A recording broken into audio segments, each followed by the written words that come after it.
Hotties, welcome back to another episode of Stay Hot. I'm Blaiden, joined as always by my two favorite co-hosts of all time, Matthew Spawnhour and Theo Ashton. Today we are giving you our top 10 running backs in the NFL based on our consensus. For those listening on audio, Theo just put on a laser light show. But we're doing our typical, we each put together a list and then we combine them together using a ranked choice voting system to do our consensus top 10 running backs in the NFL. But before we get into that, Matt, Theo, how are you guys doing on this beautiful Wednesday afternoon? I'm doing pretty well. I just figured out that I can do camera effects whenever I want. So expect to be seeing a lot of laser shows from this point going forward. I mean, you're just going to be too damn silly with that thing, man. We're going to have to get over there and turn that sucker off. But I think it'd be funny if in a TikTok clip you had like it cut to you in the middle of it and you had like the rain effect behind you or something. I think it could be used for great good. Just wait for the rain effect, guys. Those watching on YouTube, the rain effect, it's the best one. But we got it's special. Yeah. I should have a rain effect behind me right now, considering the Hornets did not come away with the first overall pick. Really? Who did? We don't know. We don't know, and we don't care even. No, I mean, the whole lottery thing, the stupid part is that I didn't have my hopes up until they got into the top 4, and then it goes to commercial break, and I'm like, dude, we're the only team that really should get this left. It's just us. And the Spurs and the 76ers and the Mavs, and then we get 4th.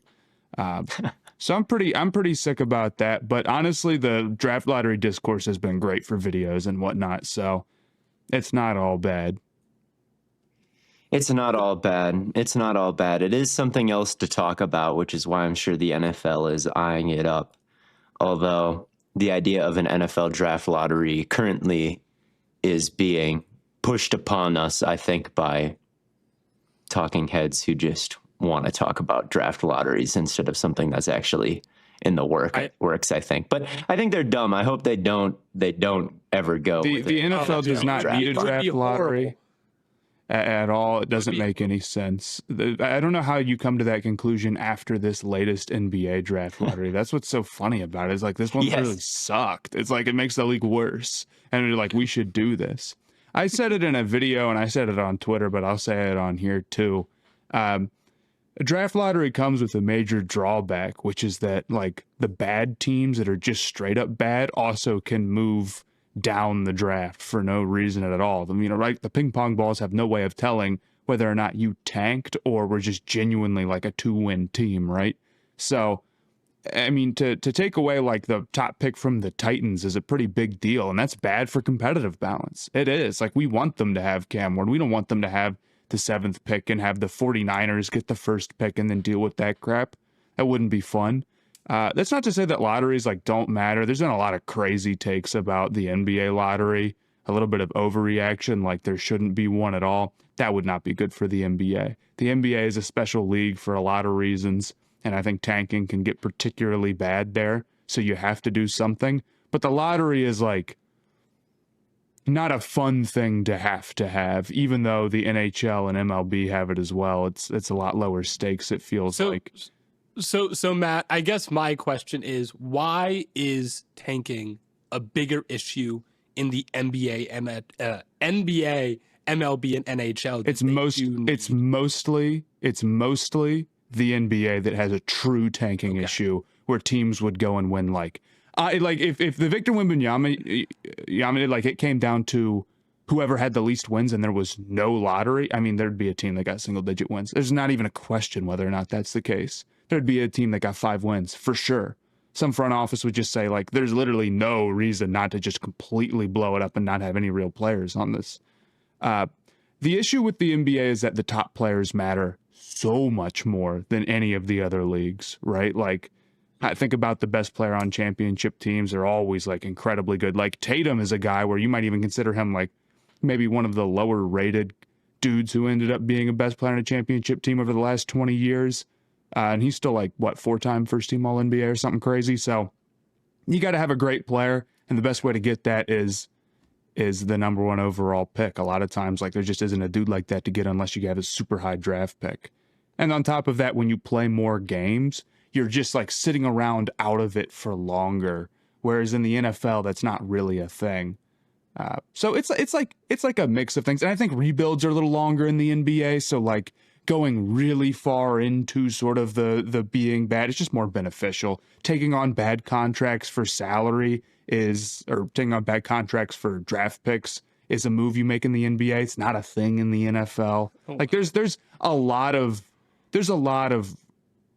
different aspects that play into it. I think it's mostly the fact that you have to have a long season and you need the top players to be really important, which is true.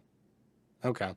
I guess that's fair. I think it's absolutely crazy that it's being even entertained as far as like an NFL thing. It's only a couple of people who were talking about it, though. I really think. I thought Sam Monson put it pretty well. People want to say that it's like an anti-tanking thing. It wouldn't be. Teams don't tank in the NFL. Like, not really. Yeah, we see teams win meaningless games and tank their draft stock every year. This happened like 2 years in a row. Like it happened in the Trevor Lawrence year, I think. Yes, like viewed as a freshman champion, viewed as a generational prospect, and some team won like one of their final and games. It screwed the Jets to do that, but it's just different in the NFL. I think it's harder to go out there and there's no sort of Tuesday game where whatever. Really, tanking comes from the front office is the issue, yes. And because rebuilds happen so quickly in the NFL. And like people are in and out of jobs so quickly, maybe it's not that much quicker than the NBA, but because rebuilds happen so quickly in the NFL, you just don't see a team go into a season planning to tank that often. Whereas in the NBA, like it doesn't really matter what the Jazz do this offseason. They're not going to be good next year. There's almost nothing they could do to even make the playoffs, really. It's that long of a road. And you'll even see front offices try a little bit to make really kind of strip back the resources, strip back the team, and they'll still go out there and win 6 or 7 games because the players don't want to be replaced and the coaches don't want to lose their jobs. Like no team is out here trying to win 2 games, trying to go 0-17. And it's just fluky, right, in the NFL. Like a really bad team can a ball can bounce weird and they can maybe win another game against a mid team that they shouldn't have. It all kind of evens out in the NBA, but even the NBA could survive without a draft lottery, and the genuine rebuilds wouldn't take so long probably if the Jazz had the first pick and they got Cooper Flag, right? Or the Hornets. So the fact that you've got to kind of wait a while to get the luck also, it doesn't probably help, but like the alternative, like it would definitely be 6 or 7 teams all like trying to win 0 games. It would be a disaster.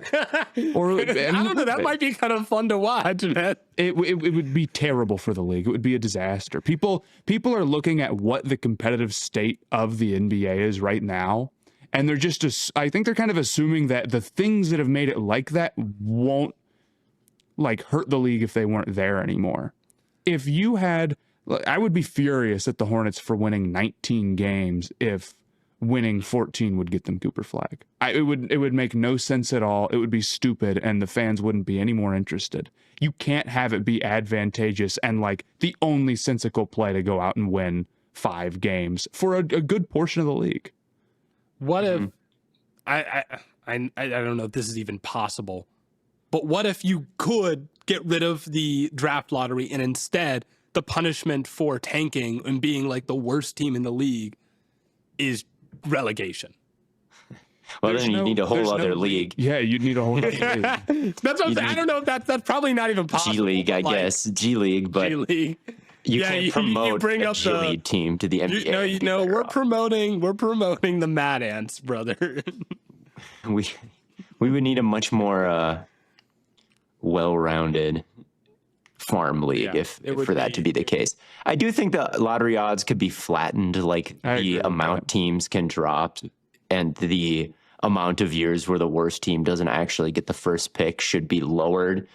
That way it wouldn't be a sure thing that you get the first pick, so why would you tank if it's not a sure thing? But it would prevent the amount of instances that like a borderline playoff team gets the first overall pick like this year. And maybe it is all rigged, and maybe they just want the good players to flow. Maybe they just want the good players to flow to the big markets. But I kind of don't think so. I mean, the Pistons got the first overall pick pretty recently. The Timberwolves got a bunch of first overall picks. They got Cat, and they got Wiggins, and they got Anthony Edwards. Like, they were getting the first overall pick all the time in those years. So the fact that can happen, it's not rigged. It's just a bad system. It's just a bad draw, right? Like, the same way one team can get the first overall pick 3 times, a team that has no business getting the first overall pick can get it. The fact that it happened in the Luka year was tremendous content. Yeah, that is crazy. What if instead of the worst team in the NBA getting the first overall pick, it's the second worst team?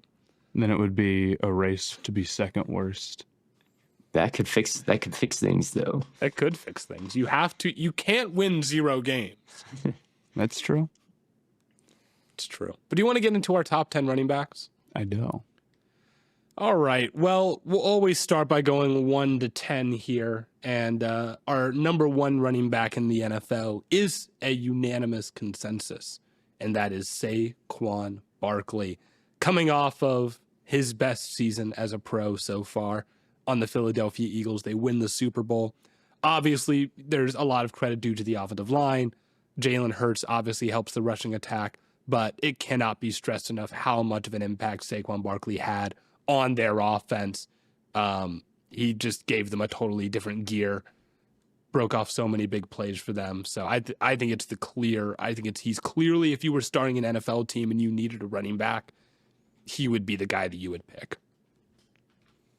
Yeah, I don't disagree. I mean, I think he's got everything. He's a smart decision maker. He can create something out of nothing. He's got great excel. He's got great long speed. He's got great power. Makes highlight plays. I mean, he's got that crazy hurdle move. He's a receiving threat. There's no part of his game that isn't very good, in my opinion. I think he's the most well-rounded running back. I mean, he was the second overall pick for a reason. And him having like a crazy year, yeah, it's partially because he has a great offensive line. Like, clearly multiple things have come together. But the Super Bowl champions, I mean, between like the regular season and the playoffs, between rushing, carries, and like targets, and they almost gave him 500 looks this year. That's, I'm not saying running back rings, but I do think that speaks for itself a little bit. Yeah. He did break the record, right, for most yards in a single season when you include the playoff run. I honestly don't know. I believe that he did. He had 3 60-yard touchdowns this postseason. Like, just in the postseason. And right. He broke the record for 60-yard touchdowns over the course of a single season. So, pretty ridiculous stuff.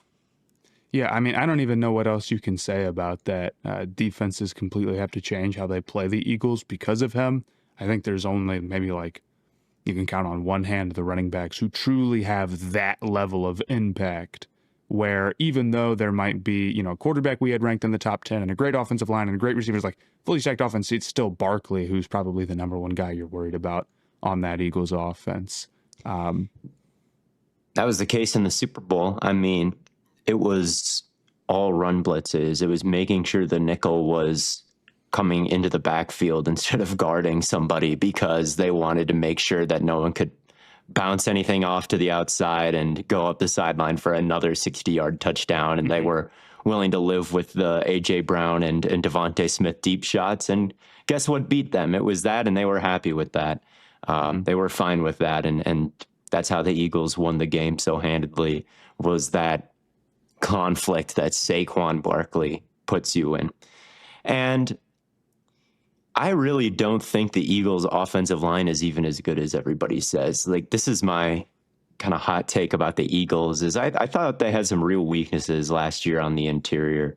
I don't think Jurgens and Becton, that combination especially, was up to par with what they'd had in years past.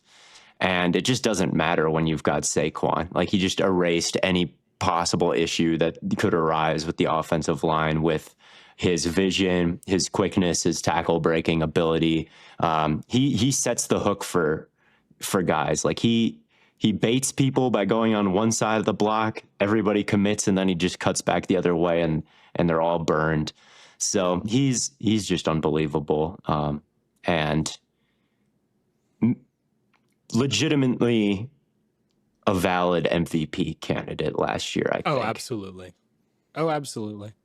It's fair. I mean, I wouldn't have given him the award, but I think a deserving candidate for sure. Our next two in the top three was separated by 1 point. It was unanimous as to who the two were in the top three, but the order was not unanimous.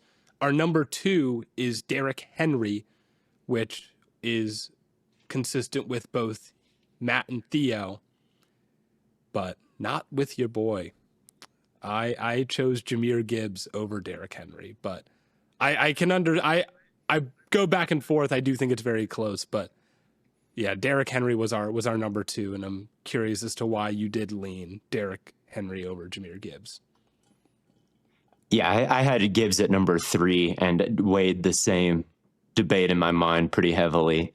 But I ended up going with Henry just because he's as big as the lineman that he's working off of. It's quite the sight, right? Where it's like he's kind of figuring out how to... No, I'm calling him just big. Yeah. All right, just big. It's just crazy that if you're a defensive player and you're trying to get to Derrick Henry, you've got to go through someone big to get to him. And then you get there and he's that big too. Like he is an offensive lineman, but he's got ballerina feet. He's still fast. He will stiff arm you into oblivion. Like he was so productive last year. I think his overall body of work still speaks for itself, even over Jahmyr Gibbs. Yeah, I agree. I mean, Henry is just such an animal to deal with in terms of trying to bring him down.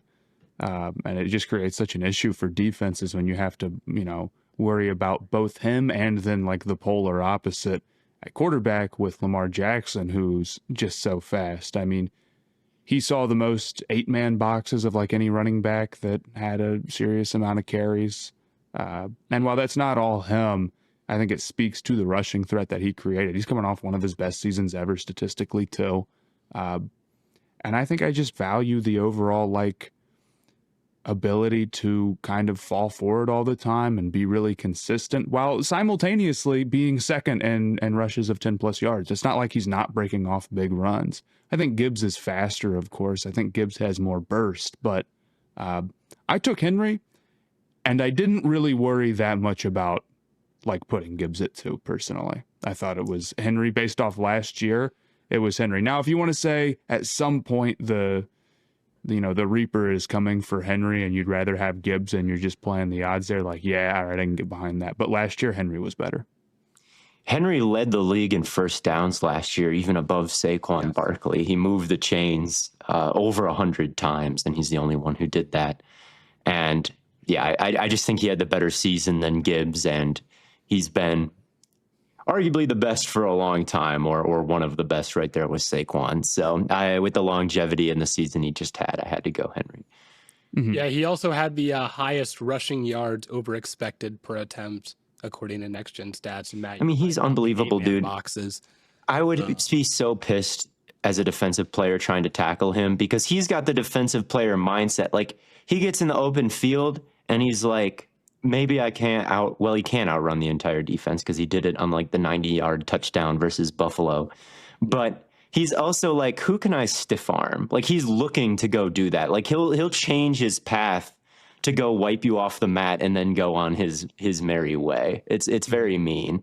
And his stiff arm, the amount he does it and like brings somebody to the ground doing it is just unbelievable. Like, it's such a crazy weapon for him. Yeah, you're gonna get put on ESPN and you're gonna go viral on Twitter when you get stiff armed by Derrick Henry. It's just You're actually not, because it happens so often. They'd be posting it like 3 times a game. Like, if there's some really bad ones, like if you leave your feet and go flying, it'll happen. Get wiped off the but there's a lot of people who get stiff armed by Derrick Henry, and it's just another run play. Like it happens so often. And when gets going, he's so big and fast that you can't like knock him off of his line. Like he's going in a certain way. He's rounding the corner, turning up the sideline. You can hit him from the side, and he's just not like going anywhere in a way that Gibbs like will go somewhere. Now, obviously, Gibbs is a little bit harder to catch, but there's safeties there. There's depth in the defense, right? It's kind of hard to burn every single angle, Yeah. And Henry is just a little bit better at dealing with those safeties in a way that is, brutal.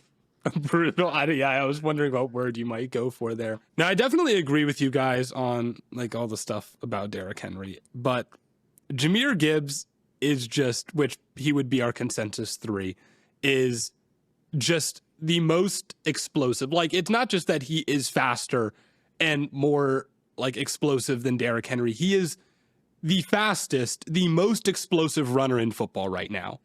And I almost feel like I'm watching Derrick Henry, or not Derrick Henry. I almost feel like I'm watching Barry Sanders in 2024 and 2025 when I watch Jahmyr Gibbs. Like, you go back and watch Barry Sanders highlights, and I'm like, that's kind of how Gibbs moves, man. It's just that level of quickness you don't see out of like normal guys to the point where it's just, I don't even know how to stop it. It's almost like when we were talking about for a cycle of years, Tyreek Hill's the best receiver in football, in part because like he does all these things that you see from an elite wide receiver standpoint, on top of like you just can't guard him one-on-one because he's the fastest player on the planet.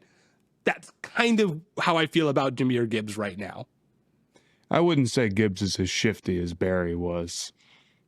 I mean, I don't think... Maybe not. Barry Sanders had like a vicious spin move, and like his lateral quickness was on another planet. Yeah, Gibbs is a little bit more linear, like kind of that sprinter build. I think he's way more. I mean, I don't even...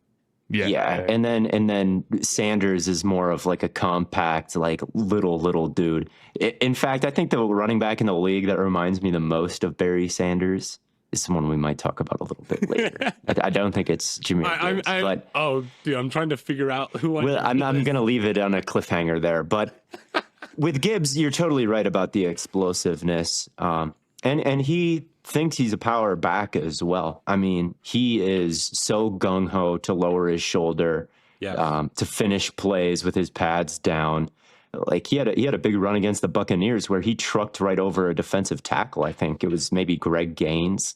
Like Gaines fell back and met Jahmyr Gibbs in the hole, and Gibbs like legitimately just put his pads down and ran him right over, and then turned that right into a stiff arm on the next guy. Like he's so physical to go along with all of that speed.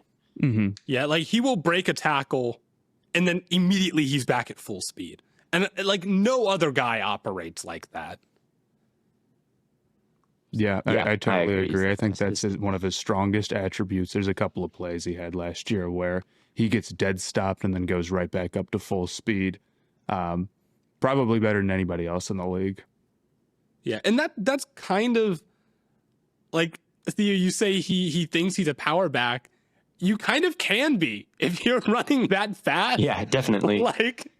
Like you get some power from that as well. So I wouldn't blame him for thinking that he can be that way, because he can. And there are some backs in the NFL who should be power backs that think they're like shifty, elusive backs. And so it's kind of refreshing to see it. Definitely. You can convert speed to power as an edge rusher, right? With a bull rush, you can convert speed to power the same way if you're a running back, right into the chest of a safety.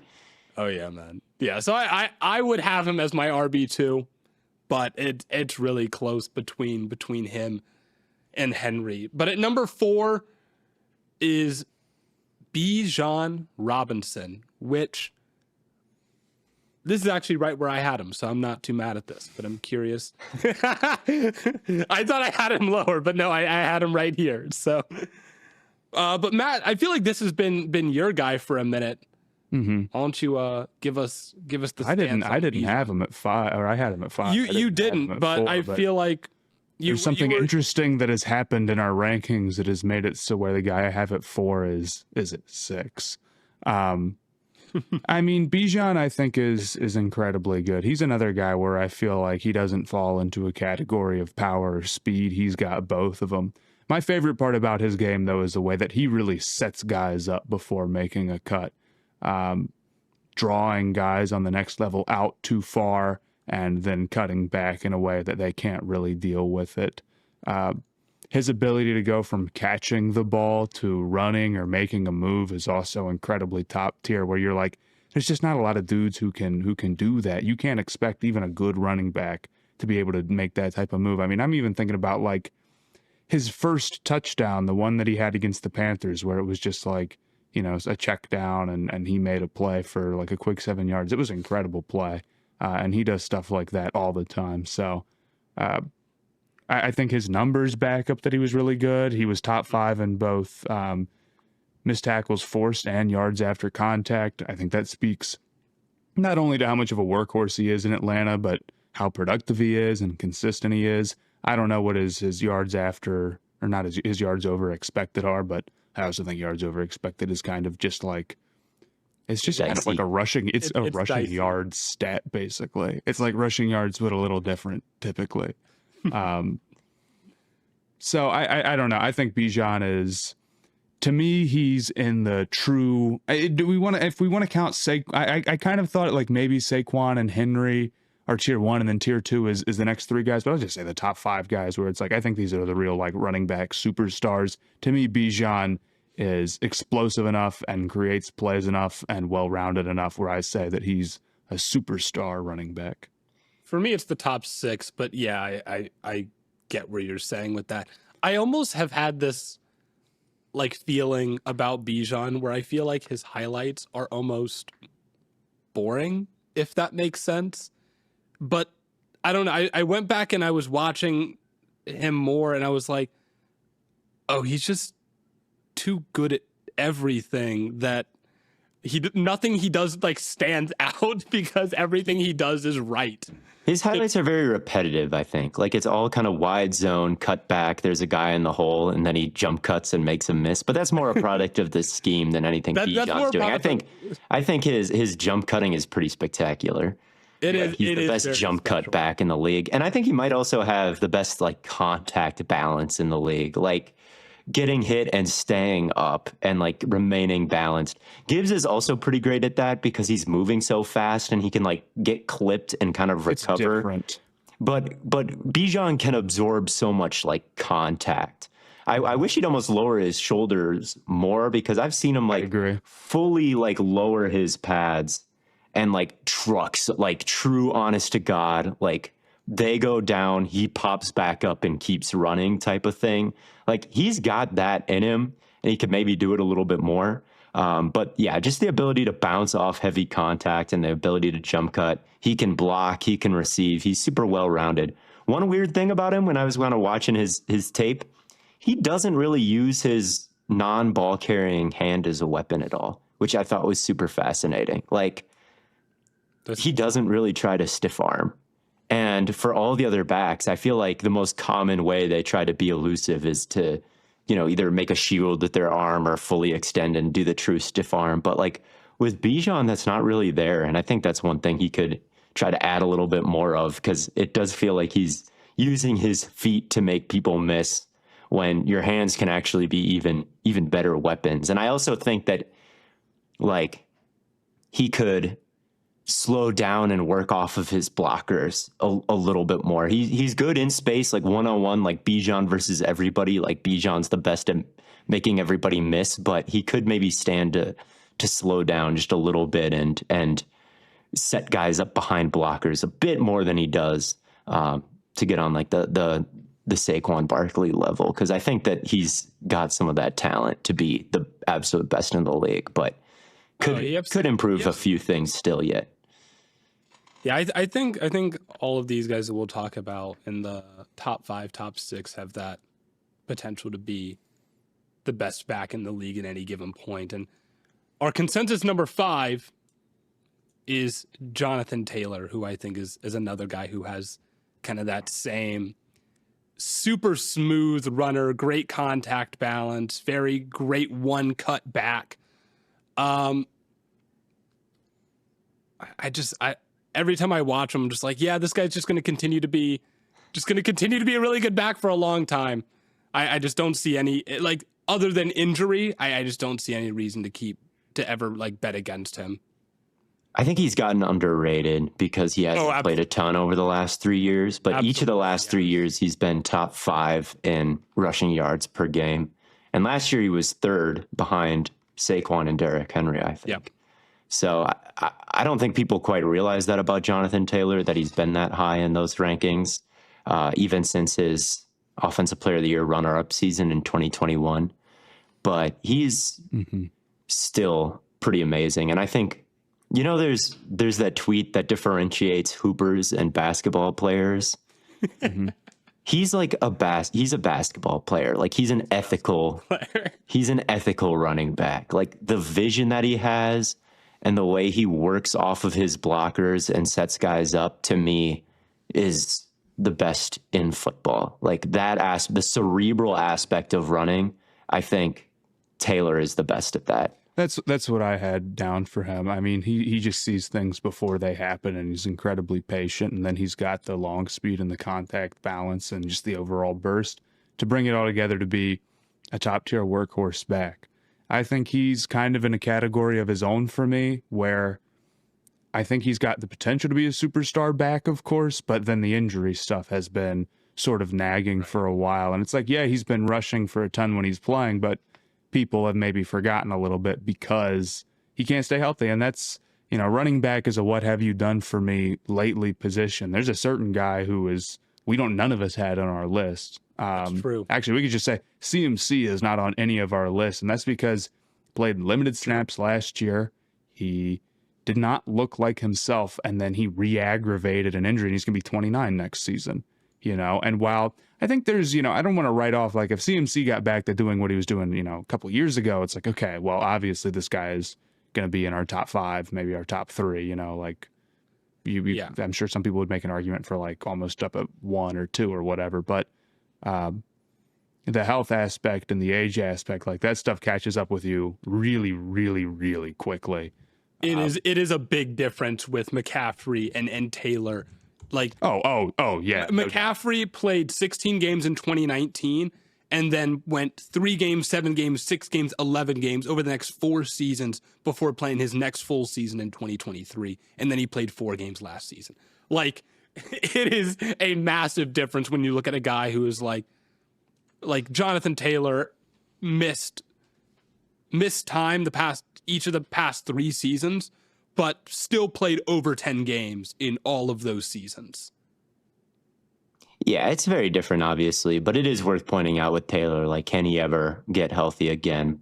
I hope so. And the last month of last season, he averaged 145 yards per game. He was insane. He finished on a tear, and I have some faith that he can return to number 1 conversations. Because he's only 26. He's going into his age 26 season. He's not one of those backs that started Saquon was banged up, and then look at the year that he just had. Yeah, exactly. I think that's totally fair. I am worried that, like, the offense is just going to be too wonky in Indianapolis for him to produce the season that Saquon just produced or anything close to it, though. Even though they're going to want to run a lot, which, like, should be good for him in terms of just, like, raw production, I feel like it's going to be a lot of big boxes that he's going to go up against. It could be a lot of running because they have to, not because they're, like, really great at it, which even though, like, Taylor is really great, still. But our next guy on the list, on the consensus list, not on Theo's list. We need to have a conversation as to why you're leaving Ashton Jeanty off of your top 10 list. I think if we're bringing in a running back prospect that we're all 3 touting as one of the best running back prospects ever, he should be on your top 10 running backs list. I'm not saying he has to be like I had him at 6, Matt had him at 4. I don't think we're saying he has to be that high for you, But if we're saying like you pick a running back today to be on your team, you're telling me there's 10 guys you're taking over Jeanty? I thought 6 was the absolute floor that I could understand. Yeah, I agree. I'll be real with you. I agree. But like, he's coming in the league. This guy's going to be. I don't want to spoil the rest of the list, but like. no, don't spoil the rest. I'm not going to, but like, it is impossible that you think that like. Maybe I shouldn't be that extreme. But I know. Dude, I'll spoil. No. I will spoil who Theo has at number 10. I cannot possibly believe that you would put Devon Achane over Ashton Jeanty. Not in a million years can I get behind that. I don't think I can get behind that at all. Y'all got him at 6. That's pretty high. Like I get it, but I feel like Josh Jacobs is kind of a high bar for a rookie to clear. And I got him at 8. And like, if you put, like, I'm worried because I put like Kyle Pitts so high on the tight end rankings, like as soon as he entered the league. And low-key, when he did enter the league as a rookie, he kind of was. He was a 1,000-yard guy right away. Yeah. But then after that, he kind of fell, and I'm like, I don't know about not rookies. His fault, though. I don't know about rookies because, like, as good as Jeanty is, like, if you did put like current seasoned grown-ass man Josh Jacobs on Boise State, would he produce havoc on Penn State's defense? Like, yeah, he probably would. Like, would he wreak havoc on Nevada A&M or whoever was on the schedule? Like, he would. So as much as I think that Jeanty was, the second best prospect in last year's draft, and therefore worth a high selection because, yeah, maybe it is putting the cart before the horse, getting a running back, but you can't buy a whole horse at one time.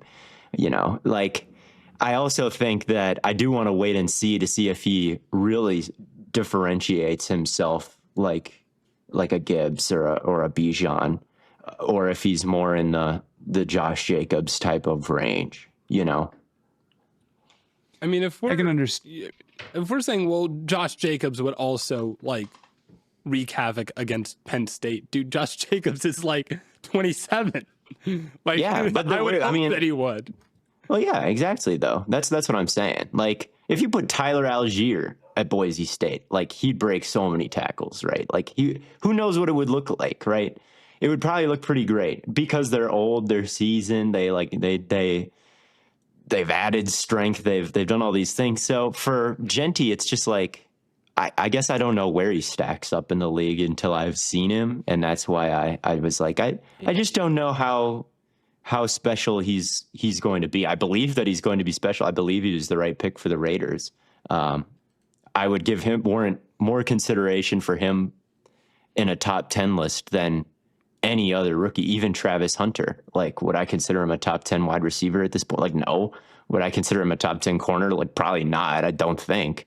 Jeanty, you can even see it just a little bit, but man, to put him at like 4 already, or to put him at 6, whew, that's pretty rich. That's pretty rich. Just like I just don't like, who would I don't want anyone else. Like, if I wanted a running back, that's like, I want Saquon, I want Gibbs, I want Henry, I want Bijan, I want Jonathan Taylor. After that, there is no one I would want more than Jeanty. Like, not even That's close. Fair.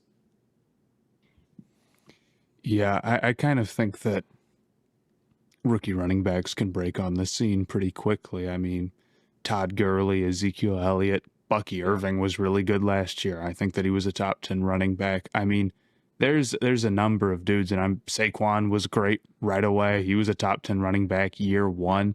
Not always the case. I mean, Bijan and Gibbs took a season, but I'll be real with you. Like, I think that Jeanty is another level. I think 6 is a fair spot for him, kind of in the in-between like being a superstar and the next tier of guys. But like, there's no way there's 10 running backs I would take over him personally. So, yeah, I'd go Jeanty.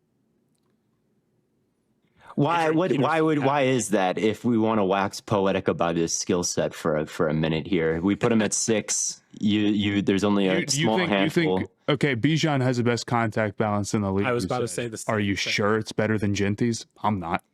I'll be real with you. I don't think that it is. I think Jeanty. I was about to say, I wanted to say this when we were talking about Bijan. I would take Jeanty's contact balance. I also think that he's going to challenge to be like the most creative running back in the league. I'm a little worried that maybe like if the Raiders offense doesn't come together like we hope it does, which I'm not predicting, but like, you know, it's possible. Of course, like it's far from a sure thing. Maybe like statistically he doesn't look awesome or whatever.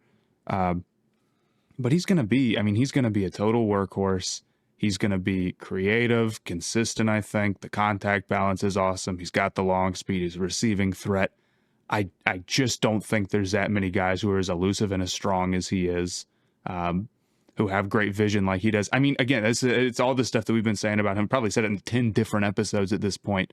But the number one thing I'd point to is the contact balance. If I had to say, like, what makes him a superstar, it's probably that. Yeah, I mean, it's the combination of, like the contact balance, and then the other thing that you said, Matt, the creativity. Like, right. You talk about a guy that seeks out contact. Like, it is literally the thing. He has a one-of-one rushing style. Nobody does it like him, where they'll jump into guys and then bounce off of them. It's crazy. I've never seen that before. Like, no one else does that. He's like, oh, yeah, here's a tackler. Oh, yeah, if I run into him, it'll actually propel me, like, closer to the end zone and further away from other defenders. No one thinks to do that except for Jeanty, and he's great at it. He is pretty money. He is. It wouldn't surprise me if you guys get proven right here at all. It would not surprise me at all. I just can't believe, because it cracks me up because you were the one that asked, are we including Jeanty in our rankings, wasn't it? I think Matt asked that. Was that Matt? Oh, I thought that was okay. No, I didn't ask that. Never mind. And then not put him. But that's how I'm like, why'd you ask? But I responded. I said, like, yes, I would include him I would consider him, and then I just didn't put him in. Okay. So I low-key didn't. But it's I can accept that he is pretty great. I defended the pick, so he better be better than Tyler Algier, right? So he better be a whole lot better, as much as I love Algier. And considered putting him on this list, by the way, Blaiden. I know you considered putting Tyler Algier on this list. I did not consider putting Tyler Algier. He's a backup to Bijan, so he hasn't proved it yet. But like his high end runs are pretty ridiculous. But he is quite good. He's probably. I'm trying to. I see it. It's weird to be like, oh, he's the best backup in the league because like David Montgomery exists. Him but, and Monty. I don't know if I would say that. That's a backup as much as it is like a 1B. But I think Algier could start for a couple of teams. Oh yeah.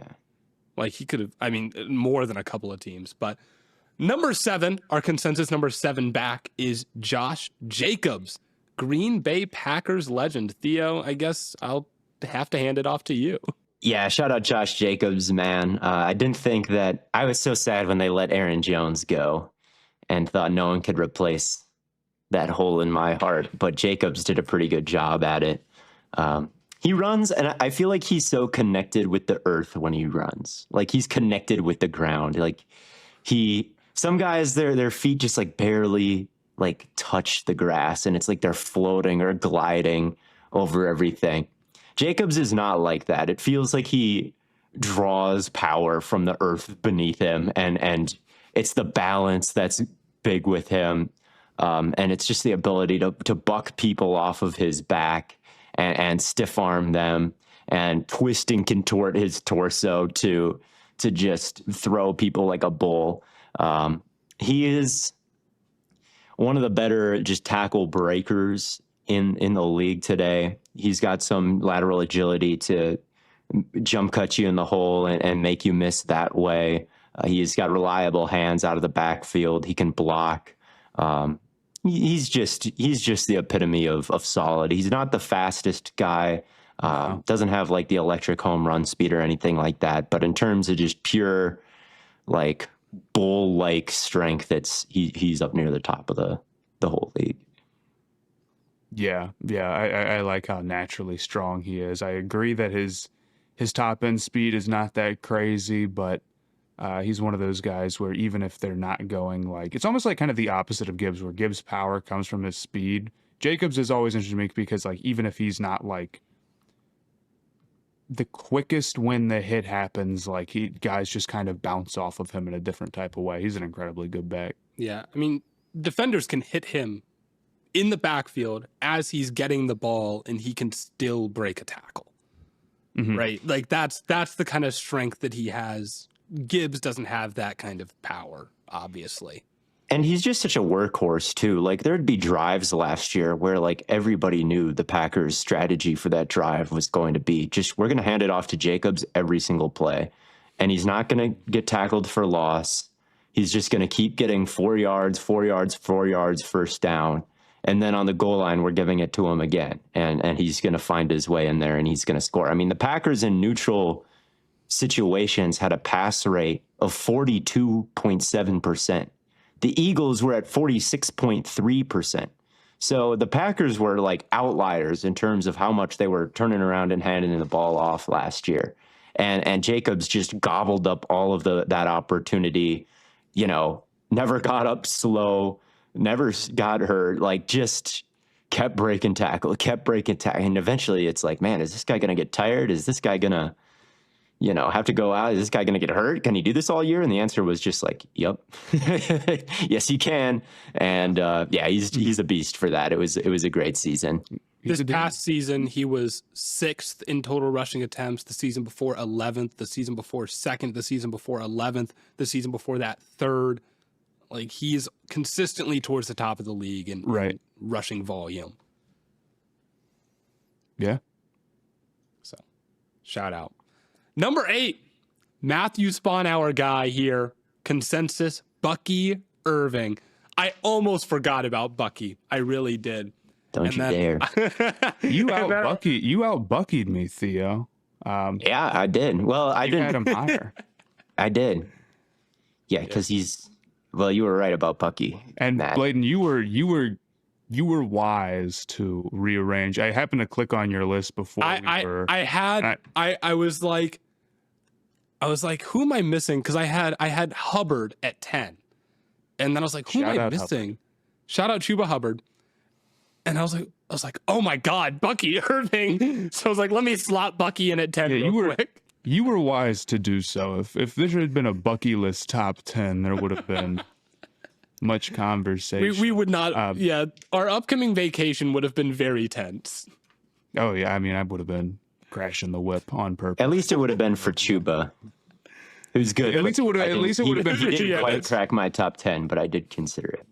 But Bucky is the guy I was insinuating reminded me more of Barry Sanders. That's who I thought, and it's because one of the notes that I had down for Bucky was he has to make the most cuts of any running back in the league per rush. It is absolutely ridiculous how often he is like changing direction at that level, and he's quick as hell, and it's just super fun to watch. The thing that I feel like makes Bucky unique, outside of the fact that he was a day 3 back who was going into a situation where he was on a team that didn't run the ball well the year prior, but also kind of had an established guy ahead of him and then just ended up, beating him out anyway and turned up like a 1,200 yard season or something. It's crazy he was able to take over as quickly as he was. But what makes him interesting is that he might make more cuts than any other back, and he might be a rookie, but he's very practical. He's not like bouncing it way outside and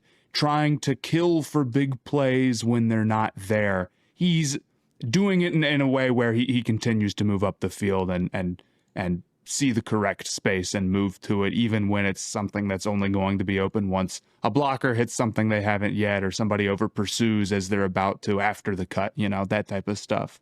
On top of that, he's small, and it doesn't really seem like his contact balance should be any good, and it's not like nearly on the level of some of these other guys, right? But it's very good for his size and how quick he is. So he ends up being like, you can see how he felt at day 3. This guy isn't big, and it doesn't seem like he should have the build to survive any sort of NFL hits, and like his long speed also like isn't that crazy, but he has a very unique running style, and he kind of beats expectations from when you first look at him.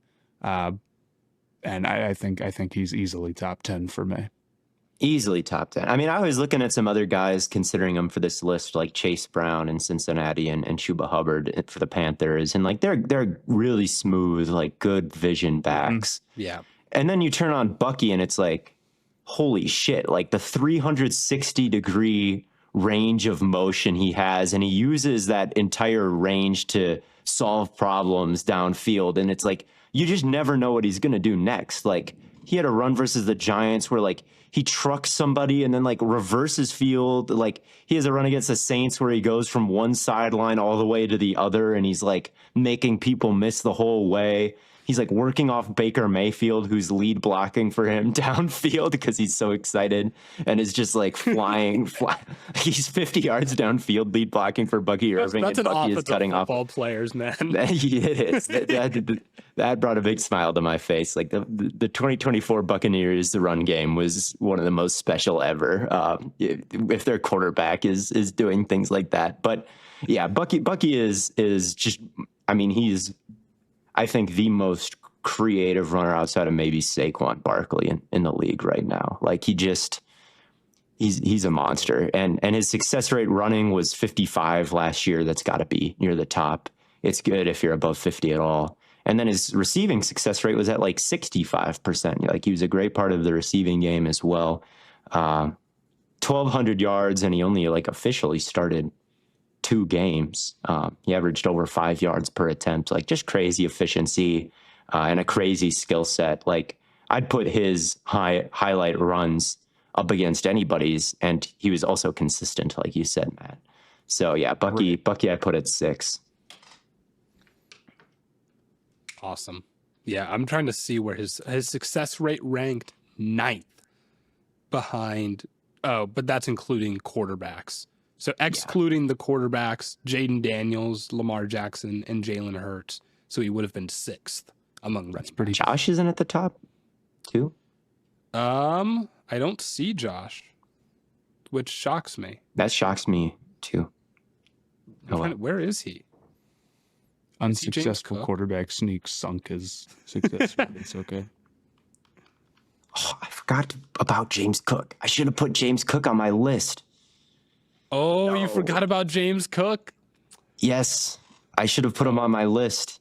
We'll get to him. We'll get to him in a second here. But you guys got him? Okay, good. Yeah, good. I put James Cook on here. Good. I'm glad. But our consensus number 9, who I did not have on my list, was Joe Mixon. And I was very shocked to see both of you, Theo, you higher than Matt on Joe Mixon. So I'm curious as to what your reasoning was there. He just had such a good year behind such a bad line.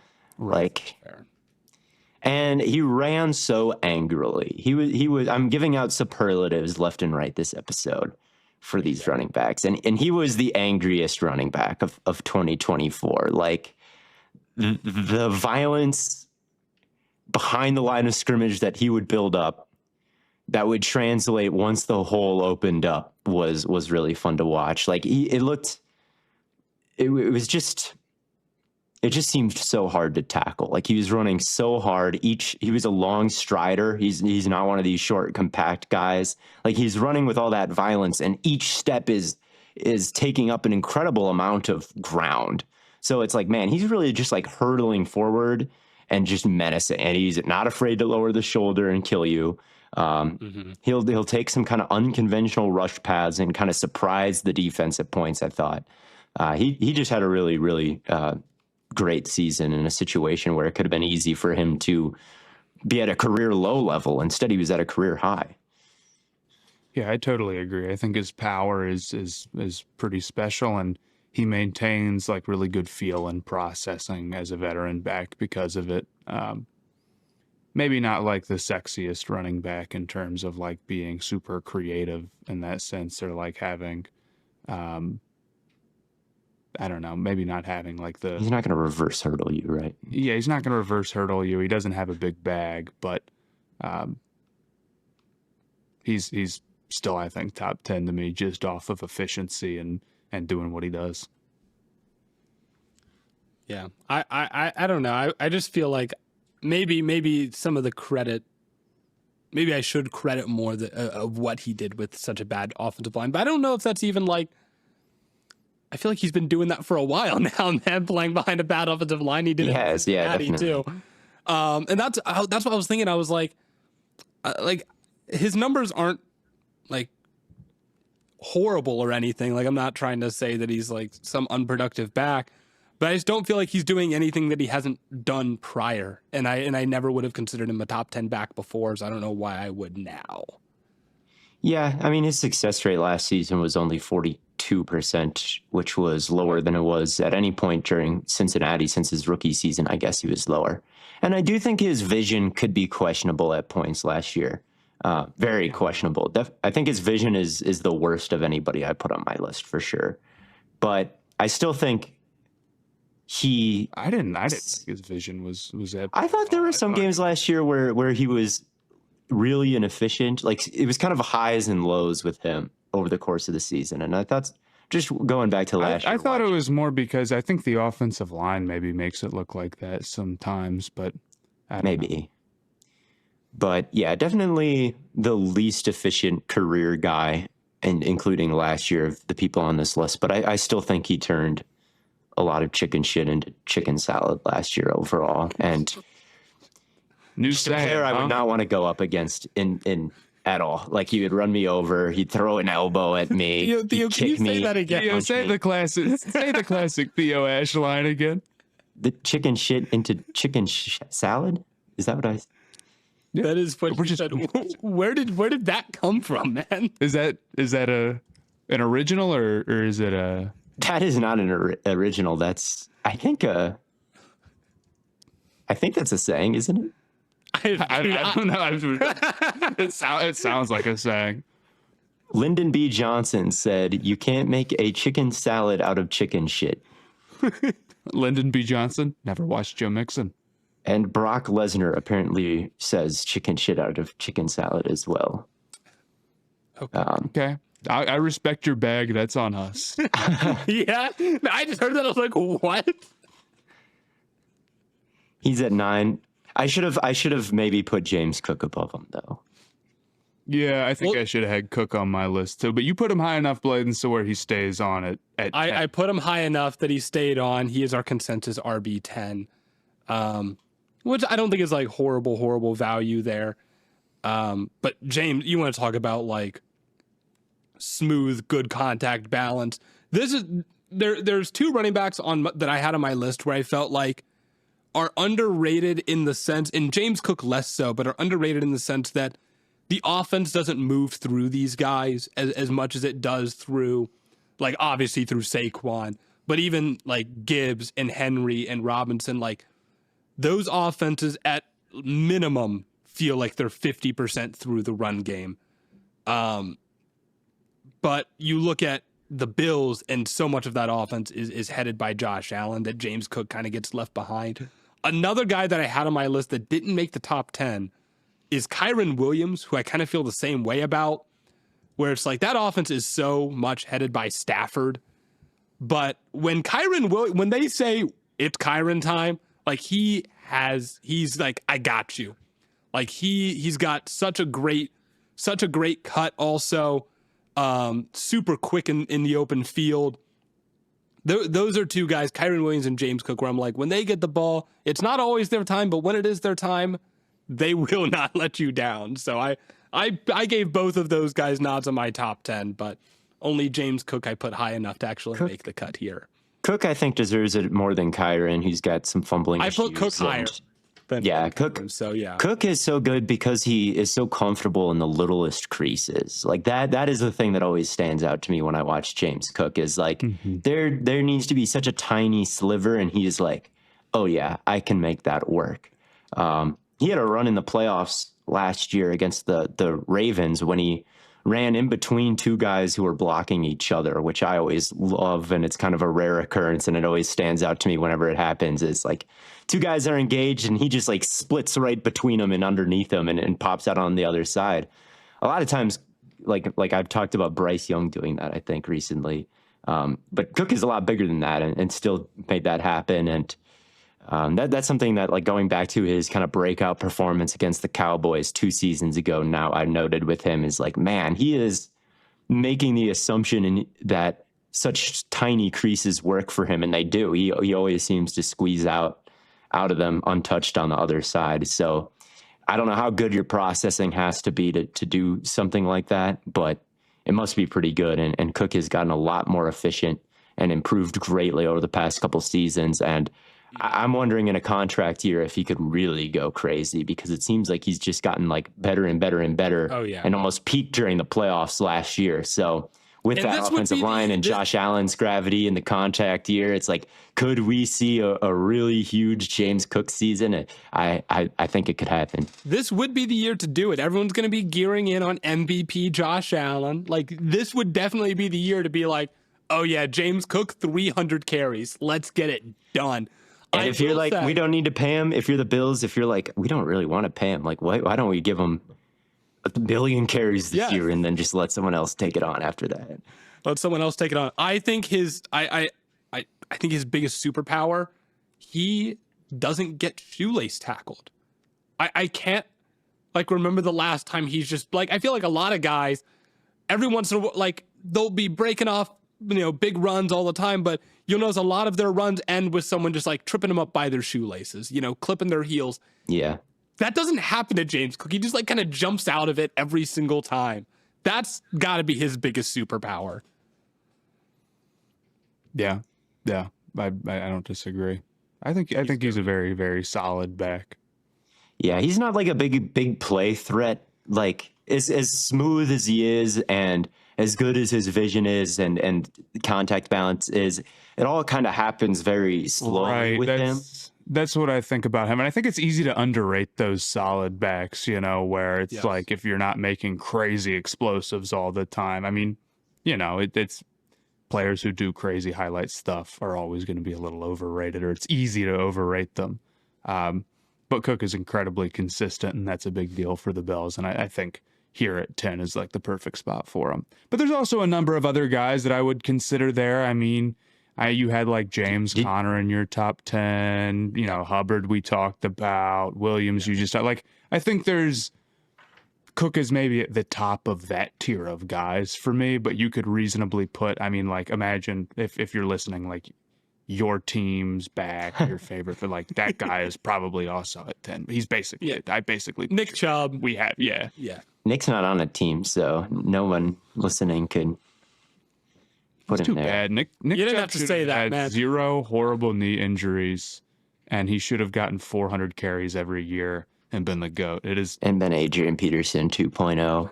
He should have been, man. Like it's honestly the saddest shit of all time. I saw a Nick Chubb edit like a week ago that made me cry, because it was just like, dude. 5 yards per carry every year of his career until 2024, and it was 3.3. Oh, dude. 3.3. 5 every other season in Cleveland with no one else to key in on. No, he was goated. A-Chain should be he's going to reestablish himself, though. That was my shocking pick that you guys are making fun of me wide zone merchant, I fear. He's not a merchant. He's being held back by the scheme in Miami. Okay. All right. The Miami had the worst run blocking last year by far. Like by far. Okay. And Mostert averaged like 3.3 yards per carry. Jalen Wright averaged like 3.7. And then A-Chain was at 4.5, which is like pretty solid. That's pretty good. Behind the worst run blocking in the league, that's pretty good.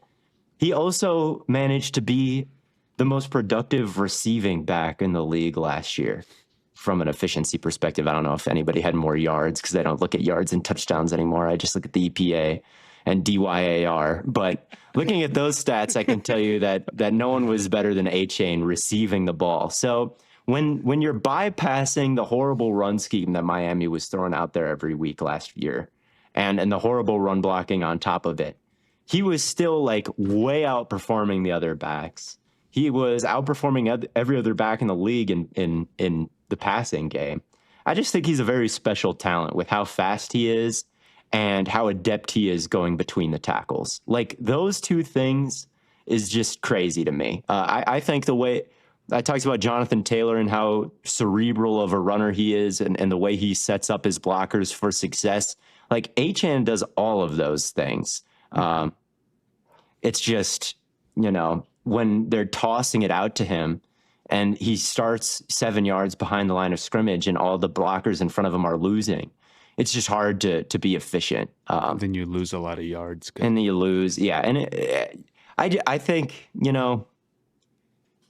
free him. That's all I got to say. Free him. Saquon Barkley, we put as RB2. He's the Justin Herbert of running back. He is. We need to create an all Justin. Each episode from here on out will create the all Justin Herbert team, the all F team. For me, it's Kenneth Walker and Achane.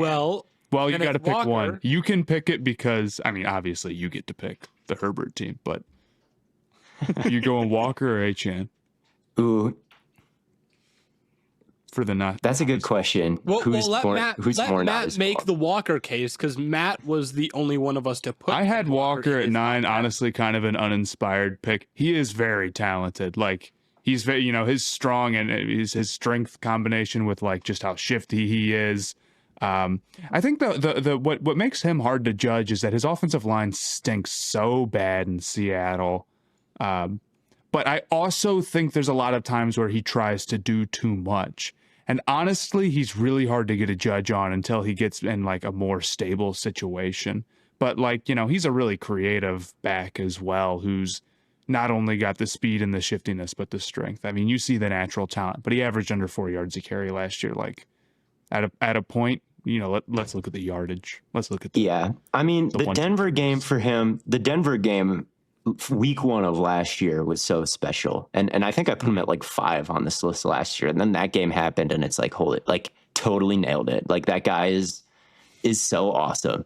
And then he misses 2 games and then averages under 4 the rest of the season and is banged up towards the end in a really bad situation. So it would not surprise me if he could bounce back. Sorry about that thunder, but it wouldn't surprise me if he bounces back and becomes a top 5 back or a really elite back if he's healthier for a season.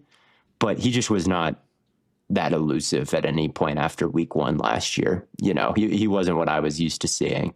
So I left him off this year, but I'm hoping that he comes back. And maybe it is the not his fault of running backs.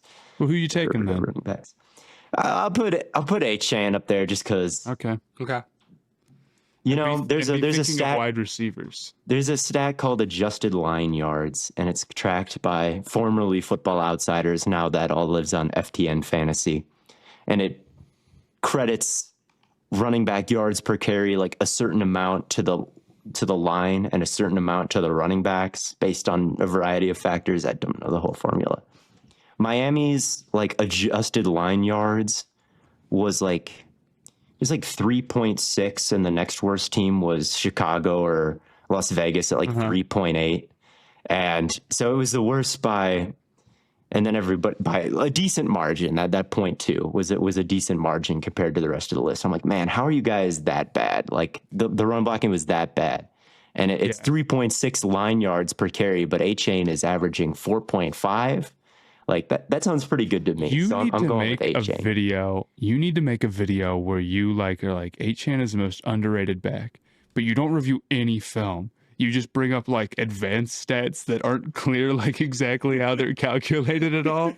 So instead you're like, guys, this is adjusted line yards, and you just keep getting like crazier and crazier advanced stats. Dude, I've done in yards stuff like that before. That's. I can only imagine. You need joking, but I think I have. I'm not saying you're wrong. Get these calculators off the damn sports.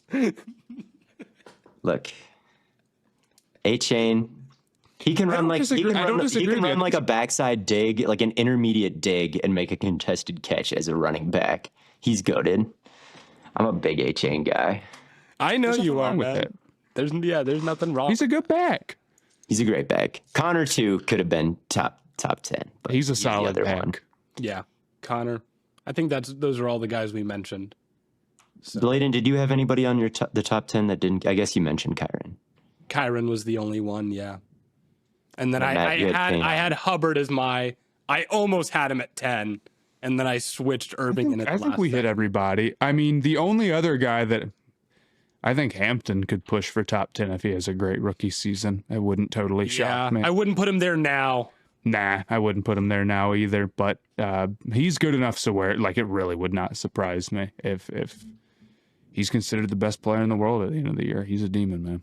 When we were going through the Mixon description, that kind of reminded me of Hampton a little bit. I don't know. I might even take Hampton. If you said life on the line, Hampton or Mixon next year. The Martians have the death beam pointed at Earth. The Martians have the death beam pointed at Earth, and they're like, who's better in fantasy next year, Mixon or Hampton, bro? I'm telling them Hampton.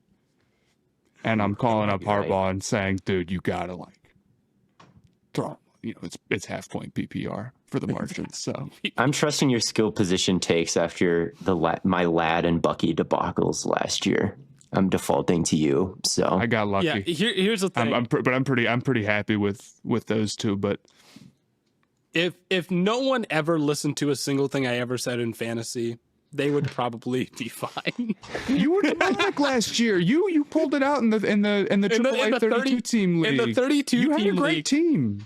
In the 32 team league, I did good, but like historically speaking, I am like, especially for someone who is like on a sports podcast, works for FanDuel, I am notoriously horrible at fantasy football. You got to activate a different. It's fantasy's like a whole different animal than I know, really and it's like I get too caught up. I get too caught up in like, dude, but what if I had Laquan Treadwell on my team? Yeah, if you're getting caught up in picking Laquan Treadwell, you're having an issue for sure. I am. But that'll do it for another episode of Stay Hot. Thank you all so much for tuning in. And as always, as we move forward in this NFL offseason, what's the final top 10? Oh, you got me. Final top 10. Number 1, Saquon Barkley. Number 2, Derrick Henry. Number 3, Jahmyr Gibbs. Number 4, Bijan Robinson. Number 5, Jonathan Taylor. Number 6, Ashton Jeanty. Number 7, Josh Jacobs. Number 8, Bucky Irving. Number 9, Joe Mixon. Number 10, James Cook, with honorable mentions to Kyron Williams, Ken Walker, James Conner, Donovan A-Chain, and Chuba Hubbard. With A-Chain making the not his fault team. Yes, with A-Chan making, we need to have. There is a time when Saquon Barkley was what if man. I think about that. Yeah, not his fault. It's a good. I think people pretend they can't understand hypotheticals, and it's just dumb as fuck. Like, obviously, we need Manny to make like a graphic where it's like the all not his fault team, and like it'll start out with just Justin Herbert, and then all the other positions are like blacked out. And then we'll just like every week add in a new position. But I was thinking about that going into this episode. Is like last year, I was pounding the table like Derrick Henry is going to bounce back because you're right. He's on the Ravens. You've been anti worrying about the like tread on the tires for Derrick Henry take, and I feel like literally every single year I'm like, don't disagree, bro, but like eventually, and it has not yet, and like it doesn't matter, and it's not going to matter next year either. Like he just got an extension. Like he's going to be great. He's just different. 100%. He's just an animal. I looked into it last year, and most of the running backs who are great at age 30 were also great at age 31. Like, yeah, I remember you said something about that. So he's going to continue to churn along, and I'll believe he falls off when someone knocks down his stiff arm and then wraps him up in tackle. When I see that, I'm going to be like, it's the game. I just feel like Henry. I'm trying to think about who's going to be. It's going to be Kyle Hamilton. He's on his team. That's the problem. The only DB that's bigger than Derrick Henry is Kyle Hamilton. If Kyle Hamilton is breaking, it's going to be Evan Williams. They've got a real issue in Baltimore. Yeah, you do. It's going to be Evan Williams, though. Don't even worry. It's going to be Evan Williams in the Super Bowl to win the game. It's going to be Jeremiah Owusu-Koramoah is going to come back in the playoffs. Bro, he's not even coming back. He's coming back in the playoffs just to break down Derrick Henry's hands from a stiff arm. This is a tackle. This is some serious fan fiction here, brother. The Browns are making the playoffs, and JOK is knocking Derrick Henry backwards, fresh off an injury. He's not coming back from in the playoffs. It's bleak. It is bleak, man. But now, actually, thank you all so much for tuning in to another episode of Stay Hot. We'll be back with some more position rankings, some more off-season rankings. We are deep into the NFL off-season. Schedule release happens shortly after we finish recording this, and you'll know the exact schedule by the time this episode comes out. But until next time, thank you all so much for tuning in, and as always, we will catch you on the flippity flop.